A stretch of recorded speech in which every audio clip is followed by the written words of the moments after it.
Hi, this is Mike Keys for Mel Bay Banjo Sessions. Today we're going to talk about deep practice.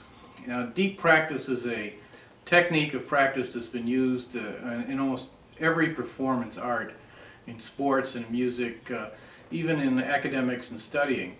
And it's a technique that a lot of people use automatically.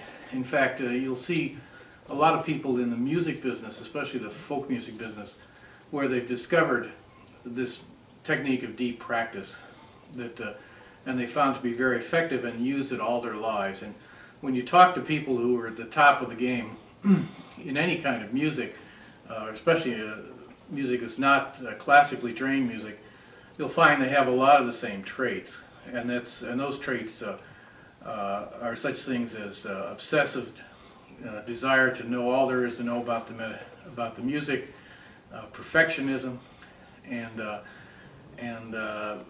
you'll notice they'll do things like they have to have their instrument absolutely in tune correctly before they start anything, and they get very annoyed when things are not quite right. Now, there are three basic aspects to deep practice, three rules, and all these rules come from a book by a fellow named Daniel Coyle, in a book called The Talent Code, and I suggest you get that book if you want to read more about this. But the three rules are basically learn the tune, if you want to learn a tune. And you learn the tune by listening to it to the point where you can actually sing it before you even play the tune. Very often you'll just start playing in a jam session. I do this a lot in a session or bluegrass jam session, etc., where I'll just sort of play the tune and pick it up. Sometimes I can pick it up pretty readily because a lot of tunes are very similar.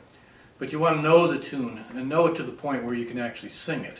And this is very important because when you sing it and then perhaps you like to use notation, I know I do, then you can also look at the notation and you can get that tune right in your head before you even start playing it. The second thing to do is to break it up into the second part of this first rule is you break it up into small chunks.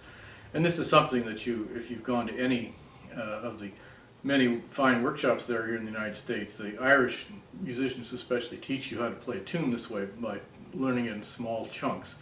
A lot of people say, well, it's dumb to learn it that way, but actually it's one of the best ways there is to learn a tune, because when you learn it, say in 4-note chunks, then it really sticks with you, especially if it's a tune you like, and that comes out a little bit later. The third thing to do is you have to practice. Now, the purpose of practice is twofold. One is to obviously learn the tune and kind of ingrain it into your brain, but the second part is to take that model of the tune that you have and play it, and when you make mistakes, you learn from those mistakes. And the reason for that is that once you learn from a mistake, it seems to work a lot better. And there's a couple of aspects of this that I think are important. One is that if you are a perfectionist, and most good musicians are, you hate it when you make a mistake. And that emotional portion of the mistake drives you to do it right. And this kind of leads us to the third part, which is you have to feel the tune. You have to know the tune, but you have to feel it too. And probably the best way to start out by just feeling music in general is to tune your instrument. And not just sort of half-ass tune your instrument, but tune it to where it sounds good. You start with the electronic tuner, you get it in the ballpark, and then you start listening very closely until that tuning makes your instrument sing. And that's what a lot of the really good musicians do when they tune. Because tuning is not a mechanical thing. It's really somewhat of an art. And then you listen to the tuning, then you listen to the tune, and you start feeling that tune. I don't know how many times you see people on YouTube who are just playing the tune, and they play it very mechanically, and that way it's a good way to learn how the tune sounds, but they don't seem to have any feeling to that tune. Once you get that feeling in there, then you really have the tune down pat. Now, there's a tune I've been trying to learn that I like the tune a lot, but I still have a hard time playing it what I think is correctly, and that's Merrily Kiss the Quaker's Wife, which is a well-known jig. In the article I'll have the music for. But I know how the tune's supposed to go, and it's something like this. See,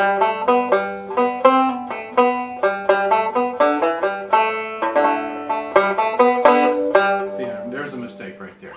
So, part of the technique is a jig pick technique, which is down, up, down, down, up, down, down, up, down, down. That's a da da da dum, da da da da da da da da dum.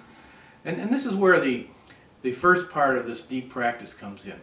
You take it in these small chunks, and then this is very crucial. You slow it down.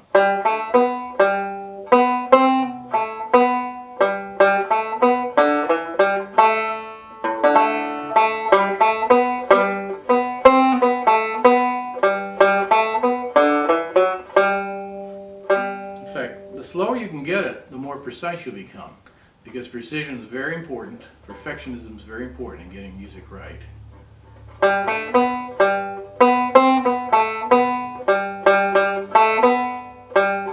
See, there's a mistake. So, and the more mistakes you make at the slow, the more you learn, because I hate that mistake.